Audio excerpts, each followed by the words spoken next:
Hey everybody, Evan Nathaniel Grimm here talking about the Scorpio solar eclipse happening October 25th at 3:48 a.m. Pacific time. Before I begin, check where 2 degrees of Scorpio fall in your chart. That's where you are embarking on a new journey, but in this case, it's also an eclipse, so we're really talking about pivots, pendulum swings, momentum shifts, and interjections. So it is definitely going to be a major transition and transformation for many of you, especially if you have major placements in Scorpio or Taurus or even Leo and Aquarius. So check what house that falls in, that sort of 2 degree point of Scorpio, because that is the area of your life where you're going to feel this activation and this new beginning. But again, with the eclipse, we don't always know. We can't always predict exactly what will happen, but we can predict, and I can predict the themes that you will encounter. So let's start off by just delineating what exactly is Scorpio all about. So Scorpio deals with concepts like depth, obsession, fixation, revelation, intensity, extremes, and total transformation. Now Taurus, which is where the full moon, the lunar eclipse will be 2 weeks from now, is about values, self-worth, resources. It's a little bit more of a grounded sign, and Scorpio is, plunging into the depths. And we also have the South Node in Scorpio, so this is kind of highlighting, which I'll talk about, it's highlighting things that we actually kind of need to let go of. But the overarching theme for this Scorpio eclipse is that we generally have felt pent up for a while. We've had to navigate some very emotionally charged situations all year. You've probably had to do that in your work, in your career, in your professional relationships, in your personal relationships, in your romantic relationships. You've had to navigate a lot. However, due to other obligations in life, we live in a world where there's a lot demanded of us, and also due to sort of this grand air trine we had recently. We had a lot of air.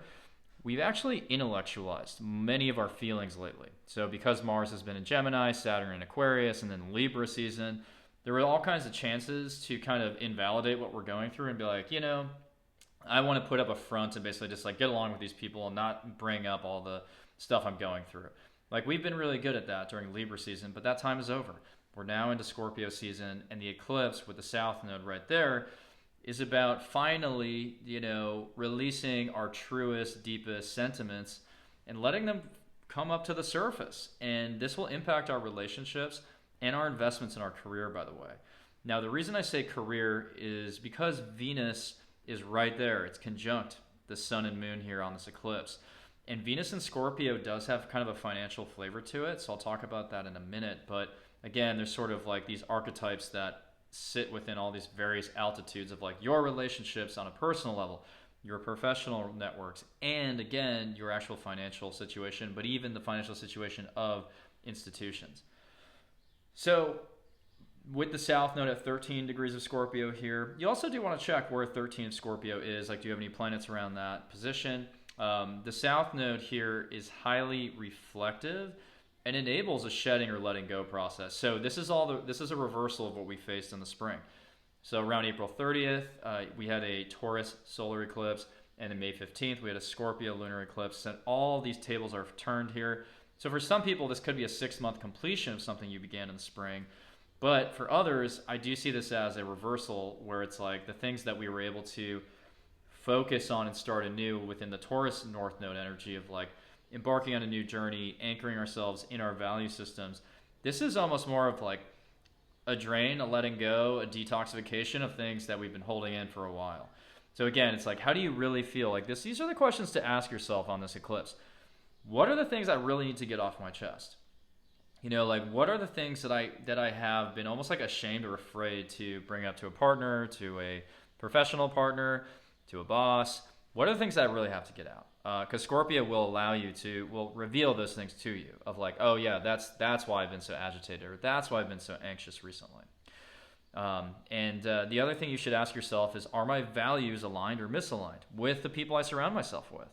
Do I have to get something off my chest? Am I anxious because there is a misalignment of expectations or values? Like, is my partner on the same quest as me? Are they on the same spiritual quest? Are they on the same trajectory career-wise? Do they want the same things, like a family, or not? Do they have a certain financial habit that I'm not super pleased with? Could I see myself even merging bank accounts with that person? That's a Scorpio concept. So I would do that exercise of just like just write them down, your values, top 5, top 10, prioritize them, and see if you're aligned. Now, again, we have the highlight of this, in my opinion, is that Venus conjunction. Now, Venus is debilitated in Scorpio, but that does not necessarily mean that it's a negative, inherently negative thing. It just means that we have to put more work into it. When I think of a debilitated placement, it almost has the energy of Saturn associated with it because it takes more concentration and effort. So if we concentrate on the deeper hidden parts of ourselves and our associations, we can actually derive a lot of value. We can derive a lot of value in the necessary transformation that ensues. So it's like we address these things, we get them off our chest, it's quite cathartic, and it maybe allows our relationships or our career or our financial situation to actually improve.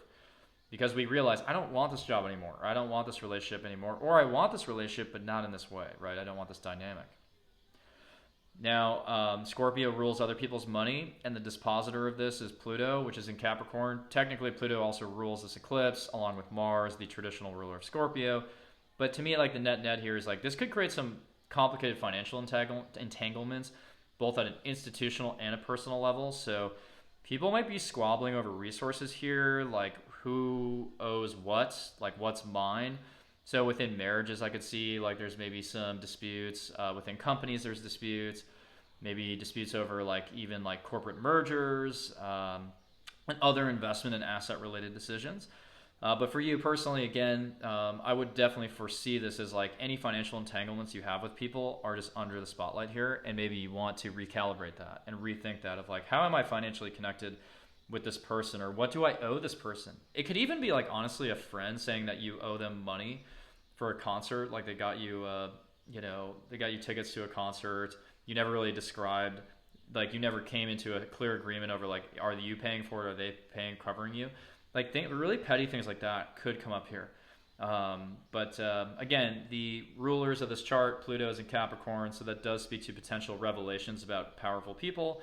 And Mars, the other sort of traditional ruler, is in Gemini, squaring Neptune still, and about to go retrograde. So Mars and Gemini could almost be like more disputes generally here. More disputes, disagreements over contracts, and I would see that more impacting at an institutional level probably. But so now let's just round this out with a couple more concepts. So Saturn is now direct as well. So Saturn is direct, meaning that it's unimpeded in its march toward Pisces. And we can feel this momentum shift. You've probably already felt this. And what this really means is that we're more capable of putting plans in place because we feel less scrutinized by Saturn. Because when Saturn retrogrades, it's like more internalized. And in my opinion, retrogrades have the energy of like a 12th house placement, where we have to like reflect before it jumps into the rising sign, the ascendant, and bursts forward. So when Saturn is retrograde, it's like we have to sit with ourselves. And we almost feel like all the decisions that we made in the first half of the year, we're double checking it, or they are being double checked by other people. So we may have felt a little bit setback from that. But now that Saturn's direct, it's like I can have these conversations about the long term with somebody. I can have these conversations about an ongoing relationship, and maybe even like thinking about those long-term career or financial aspirations that we may have. So in some ways, it's actually good because we have some momentum in we can think about sustainability for ourselves. But then Mars retrograde, it's happening soon, shortly thereafter this eclipse. And when Mars retrogrades, it's like our immediate needs can't always be met. So we might feel like we're sort of draining ourselves by putting plans in place for the long run, but we can't like get things like really immediate things done.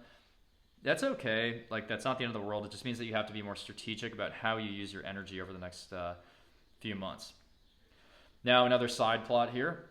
U.S. midterms. The U.S. midterms are coming up on the lunar eclipse, so I'll do a deeper dive on that in the next video. But the U.S. midterms, this is a referendum on power. Who are we giving our power to?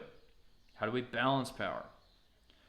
I think with these retrogrades, and with all these retrogrades and the eclipse energy, I think the key variable here as it aligns and pertains to the midterms and other political situations across the world are the eclipses are interjections, right? So it's like all of a sudden a total conversation shift. So think of an eclipse like we're talking about one thing, we're on one track, and someone else jumps in the room and says, hey, like what about this? So it's like we're talking about astrology, someone jumps in and mentions baseball, wants to talk about baseball. That doesn't make any sense, right? So the eclipses sometimes don't make sense. Sometimes the eclipses only make sense in the way that they pertain to certain themes. So what are the themes? Again, it's about power, distribution of power, it's about wealth, it's about assets, it's about relationships. And so what I would see here is like maybe a political moment that impacts the markets, that has a severe impact on the stock market, basically. Or even just like a change in resources. Because I think about the fact that the lunar eclipse will be right next to Uranus there, conjoining Uranus and Taurus, which speaks to unstable resources. So think about this solar eclipse as maybe the beginning of a really, a really serious supply chain issue, or sort of a ripple effect in some area of like the political sphere that eventually starts to impact markets, or right, a financial sea change that starts to impact the political decisions of the voters. So, if the gas prices were to keep going up, or people were not able to find things at the grocery store, or there was another sort of shock where like the earnings of companies and the earnings calls were not great, that might affect people's decisions about who to vote for. So what I see here is like this entanglement between money and financial resources among the populace and their decision making in politics. So these midterms are almost like certain to be pretty chaotic and to upend a lot of the power dynamics that are at play right now. But I want to thank you for joining in and tuning in. So again, check where 2 degrees of Scorpio are in your chart. Do the exercises I talked about related to value systems. Are they aligned or misaligned? I'll be back with the lunar eclipse forecast. Also, I do have an educational video, a 2-hour lecture available on my website. It's a pre-recorded lecture about the fundamentals of astrology. It's a really solid way to just kind of get the framework, get the blueprint, download the information really quickly so that you can go out and read the literature and add your own nuance and intricacies to it. But it's a really digestible version of astrology. Anyone can grasp it in the way that I've presented it. So if you want to be strategic and learn astrology quickly but effectively as well, go download that video. It's available in the link in my bio here on all my channels, but also in the link below in the description. So again, thank you so much, and enjoy the eclipse.